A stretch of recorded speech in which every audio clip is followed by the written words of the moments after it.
आप सभी का स्वागत है हमारे चैनल पर। अगर आप हमारे चैनल पर नए हैं तो सब्सक्राइब का बटन क्लिक कर दीजिए ऐसे ही नए नए अपडेट न्यूज़ पाने के लिए। तो पहला खबर, पीएम आवास योजना में रजिस्ट्रेशन शुरू। केंद्र सरकार की मोदी सरकार बेघरों के लिए शानदार योजना लेकर आई है।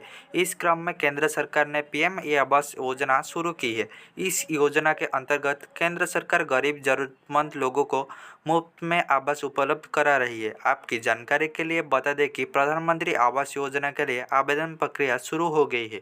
जिन लोगों को अभी तक इस योजना का लाभ नहीं मिला है वो इस योजना के लिए आवेदन कर सकते हैं, लेकिन इस महत्वाकांक्षी योजना के लिए केवल वो लोग ही आवेदन कर सकते हैं जिनके पास संबंधित पात्रता आवश्यकता दस्तावेज होंगे।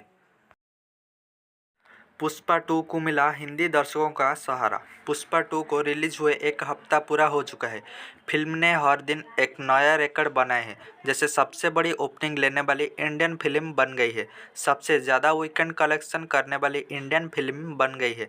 फिल्म ने एनिमल, स्त्री 2, दंगल, पठान, जवान, कल्कि, 2898 एंडी, दंगल जैसी तमाम बड़ी फिल्म को लाइफ टाइम कलेक्शन भी सिर्फ कुछ दिन में ही पार कर लिया। इसके बाद साउथ वर्सेस बॉलीवुड की बहस फिर से तेज हो गई है। विश्व बैंक की चेतावनी, 2047 तक विकसित देशों की श्रेणी में खड़ा होने की कोशिश में जुटे भारत को विश्व बैंक ने कड़वी घूंट दे रही है। विश्व बैंक का कहना है कि विकसित देश बनने के लिए भारत के पास बहुत कम समय है और इसी दौरान उसे कई बड़े सुधारों की अंजाम देना होगा।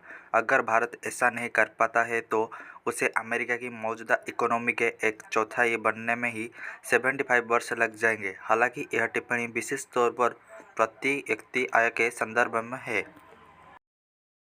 बांग्लादेश में खाद्य संकट। बांग्लादेश इस समय गंभीर खाद्य संकट का सामना कर रहा है, जहां चावल, प्याज और अंडे जैसी आवश्यक चीज़ों की कीमतें आसमान छू रही है।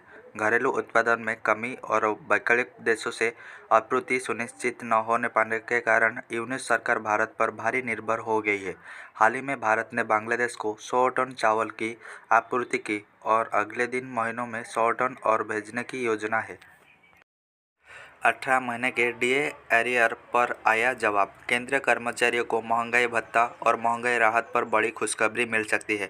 नई नरेंद्र मोदी सरकार को कोविड-19 के दौरान 18 महीने का एरियर जारी करने का प्रस्ताव मिला है। केंद्रीय कर्मचारियों के लिए राष्ट्रीय परिषद के संयुक्त सलाहकार तंत्र के सचिव शिव गोपाल मिश्रा ने प्रधानमंत्री नरेंद्र मोदी को संबोधित एक पत्र में लिखा है। इस पत्र में 18 महीने का डीए एरियर जारी करने का अनुरोध किया गया है। रिटायरमेंट की उम्र 60 नहीं बल्कि 65 होगी। सरकारी कर्मचारियों की रिटायरमेंट उम्र में बढ़ोतरी को लेकर पिछले काफ़ी दिनों से चर्चाएं चल रही है। हाल ही में कई मीडिया रिपोर्ट्स में दावा किया है कि केंद्र सरकार ने केंद्रीय कर्मचारियों की सेवानिवृत्ति आयु में वृद्धि करने का निर्णय लिया है। सरकारी कर्मचारियों के लिए एक बड़ी और खुशखबरी सामने आई है। हाईकोर्ट ने सेवानिवृत्त आयु में वृद्धि को लेकर महत्वपूर्ण फैसला सुनाया है। कोर्ट ने राज्य सरकार को कर्मचारी रिटायरमेंट उम्रों में बढ़ोतरी करने का निर्देश दिया गया है। राहुल ने सबको बुलाया मगर कोई नहीं पहुंचा। मृतका के परिवार की व्यथा सुनने के बाद राहुल गांधी ने डीएम, एसपी, एसडीएम सदर को मौके पर बुलाया। हैरानी की बात यह है कि सुरक्षा व्यवस्था में लगे सभी अधिकारी राहुल के बुलाने के बावजूद पीड़िता के आवास पर नहीं पहुंचे। करीब 10 मिनट तक राहुल गांधी ने अधिकारियों के आने का इंतजार किया।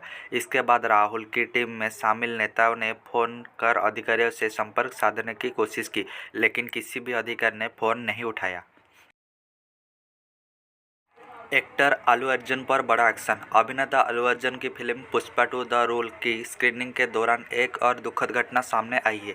इससे पहले 4 दिसंबर को हैदराबाद की संध्या थिएटर में फिल्म की स्क्रीनिंग के दौरान भगदड़ मचने से एक महिला प्रशासक की मौत हो गई थी। पुलिस ने भारतीय नागरिक संहिता के तहत मामला दर्ज किया है और अल्लू अर्जुन सहित अन्य लोगों के खिलाफ कार्रवाई की जा रही है। इस घटना में पुलिस ने अल्लू अर्जुन को गिरफ्तार कर लिया है और चिक्कड़पल्ली पुलिस स्टेशन को ले गया है। यूपी के किसानों के लिए आई बड़ी खुशखबरी। किसान भाइयों को लेकर उत्तर प्रदेश सरकार की ओर से बड़ी खुशखबरी यानी कि बहुत योजना चलाई जा रही है। किसानों के लिए सबसे बड़ी मुश्किल होती है अपनी खेती के लिए लिया गया लोन। कई बार खेती ठीक नहीं हो पाती है या फिर मौसम की मार पड़ने से किसानों को फसल सही मुआवजा नहीं मिल पाता है। नतीजा किसान कर्ज के बोझ के तले दबता जाता है। ऐसे में किसानों को इस बोझ से मुक्त करने के लिए योगी सरकार ने बड़ा कदम उठाया है। किसानों को कर्ज माफ़ करने का फैसला लिया है।